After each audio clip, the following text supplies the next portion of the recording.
Hello all, இது பிரம்ம முகூர்த்த பூஜையோட 5வது நாள். இன்றைக்கி காலையில் சீக்கிரமாகவே எழுந்து குளிச்சு ரெடி ஆயாச்சு. வீடெல்லாமே க்ளீன் பண்ணிவிட்டு விளக்கும் ஏற்றி சாமி கும்பிட்டாச்சு. கந்த சஷ்டி கவசமும் படிச்சுட்டு ஊதுவத்தி சாம்பிராணி எல்லாமே வீடு ஃபுல்லாக போட்டு விட்டாச்சு. இன்றைக்கி சாட்டர்டே. இன்றைக்கி பசங்களுக்கு ஸ்கூல் லீவு, எனக்கு ஆஃபீஸ் இருக்குது. ஸோ அதனால் எழுந்து குளித்து ரெடி ஆகிட்டு சாமி எல்லாமே கும்பிட்டுட்டு கொஞ்ச நேரம் ரிலாக்ஸ் பண்ணிவிட்டு அதுக்கப்புறமா தான் சமையல் வேலையை ஸ்டார்ட் பண்ணேன். நல்லபடியாக பிரம்ம முகூர்த்த பூஜை போயிட்டுருக்கு. காலையில் எழுந்து பூஜை பண்ணுறது அப்படின்றதே மனதுக்கு ரொம்ப சந்தோஷமாக பீஸ்ஃபுல்லாக இருக்குது. அன்றைக்கி டேவே என்னவோ ரொம்ப எனர்ஜியாக ஸ்டார்ட் ஆகிற மாதிரி இருக்குது. சீக்கிரமாக எழுந்திரிச்சோம் அப்படின்னாலே காலையில் நிறையவே எனக்கு டைமும் கிடைக்குது. ஸோ ஒர்க்கும் சீக்கிரம் முடியுது. அட் த சேம் டைம் பாசிட்டிவாகவும் இருக்குது.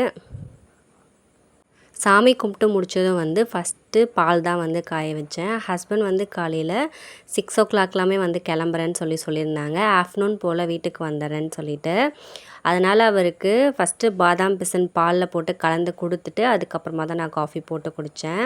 அவர் டிரைவிங் ஃபீல்டில் இருக்கிறதுனால அவருக்கு உடம்பு அடிக்கடி ரொம்ப ஹீட் ஆகிடும்.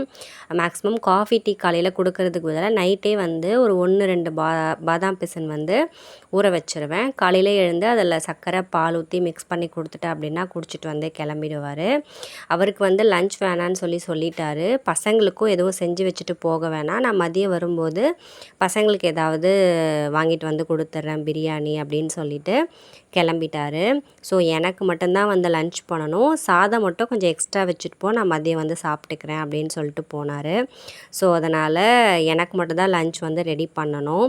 ஃபஸ்ட்டு காஃபி குடிச்சிட்டு அதுக்கப்புறம் என்ன செய்யலாம் அப்படின்னு திங்க் பண்ணலான்னு பொறுமையாக உட்காந்து காஃபி குடிச்சிட்டு அதுக்கப்புறமா தான் மறுபடியும் கிச்சனுக்குள்ளே போனேன். ஃபஸ்ட்டு அரிசி கழுவி சாப்பாடு வச்சுட்டேன். பசங்களுக்கு ரைஸ் வேணாம் அப்படின்றதுனால எனக்கும் ஹஸ்பண்டுக்கும் மட்டும் ஒரு கிளாஸ் போட்டு அரிசி ஃபஸ்ட்டு வாஷ் பண்ணி வச்சுட்டு அதுக்கப்புறமா தான் டிஃபன் வேலையை பார்த்துட்ருந்தேன். மாவு காலி. ஸோ அதனால் குழந்தைங்களுக்கு ஏதாவது சேமியா இல்லை ரவை இந்த மாதிரி உப்புமா தான் செஞ்சு வச்சுட்டு போனோம். சேமியானா 2 பேருக்குமே ரொம்ப பிடிக்கும். ஸோ சாட்டர்டே வீட்டில் இருக்காங்க அப்படின்றதுனால அவங்களுக்கு பிடிச்ச டிஃபனாக செஞ்சு வச்சுட்டு போகலான்னு சொல்லிட்டு சேமியா தான் செய்யலான்னு சொல்லிட்டு அதுக்கு தேவையான வெங்காயம், பச்சை மிளகாய் எல்லாமே ரெடி பண்ணி எடுத்து வச்சிட்ருந்தேன். மதிய லஞ்ச் எனக்கு மட்டும்தான் பண்ணணும் அப்படின்றதுனால சாதம் மட்டும் வடிச்சிட்டு தயிர் வாங்கிட்டு போயிடலாம் அப்படின்னு பிளான் பண்ணிட்டேன். காய் எல்லாமே ஆல்மோஸ்ட் காலி ஆகிடுச்சு. ஸோ பொரியலும் எதுவுமே பண்ண முடியாது. பசங்களுக்கு ஹஸ்பண்ட் வாங்கிட்டு வரேன்னு சொன்னதுனால எனக்கு மட்டும்தான் அப்படின்றதுனால சாதம் மட்டும் வடித்து எடுத்துக்கலாம் அப்படின்னு சொல்லிட்டு சாதம் மட்டும் வடித்து வச்சுட்டேன். தயிர் வீட்டில் இல்லை, போகும்போது கடையில் வாங்கிட்டு போயிடுவேன். சைட் டிஷ்க்கு மீல் மேக்கரில் 65 பண்ணிடலான்னு சொல்லிட்டு ஃபஸ்ட்டு சுடு தண்ணி கொதிக்க வச்சு அதில் மீல் மேக்கரும் போட்டு ஒரு சைடு மூடி வச்சுட்டேன். அது கொஞ்ச நேரம் ஊறினதுக்கப்புறமா தண்ணி பிழிஞ்சிட்டு அதில் மசாலா எல்லாமே சேர்த்து ஊற வைக்கணும். ஃபஸ்ட்டு சாதம் வடிச்சிட்டு மீல் மேக்கரும் சுடு தண்ணியில் ஊற வச்சுட்டு ஒரு சைடு சேமியாவும் தாளித்து வச்சுட்டேன். டிஃபனுக்கு நான் அதையே எடுத்துகிட்டு போயிடுவேன். மேக்ஸிமம் டிஃபன் எடுத்துகிட்டு போய் தான் சாப்பிடுவேன். ஏன்னா சீக்கிரம் கிளம்புறதுனால பசிக்காது. ஸோ காலையில் டிஃபனுக்கு சேமியா எடுத்துகிட்டு போயிட்டு மதியம் லஞ்சுக்கு மீல் மேக்கர் 65யும் தயிர் சாதமும் எடுத்துக்கலாம் அப்படின்னு பிளான் பண்ணி எல்லாமே ரெடி பண்ணியாச்சு.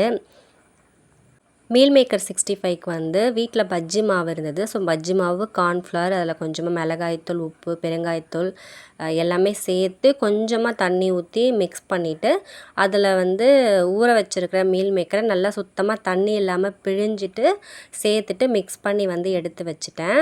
கொஞ்ச நேரம் ஊறட்டும் அப்படின்னு சொல்லிட்டு அதுக்கப்புறமா கடாயில் எண்ணெய் ஊற்றி எண்ணெயும் நல்லா காஞ்சதுக்கப்புறமா ஊறிட்டு இருக்கிற மீல் மேக்கரை எடுத்து ஒன்று ஒன்றா போட்டு பொரிச்சு எடுத்தாச்சு.